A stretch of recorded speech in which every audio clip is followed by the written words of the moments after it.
এই গাড়িটার দাম ছিল কোটি কোটি টাকা, কিন্তু একটা ঝড়ে এটা সমুদ্রে ডুবে যায়।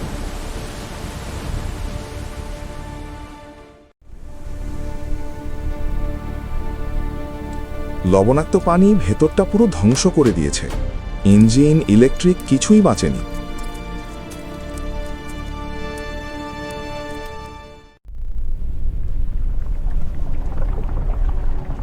একদিকে সম্পূর্ণ ধ্বংস, আরেকদিকে একদম নতুনের মতো।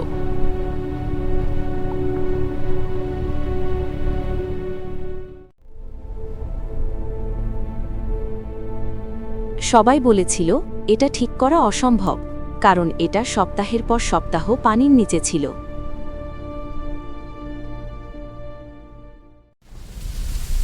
কিন্তু আমরা হাল ছাড়িনি। শেষে কি হলো জানেন?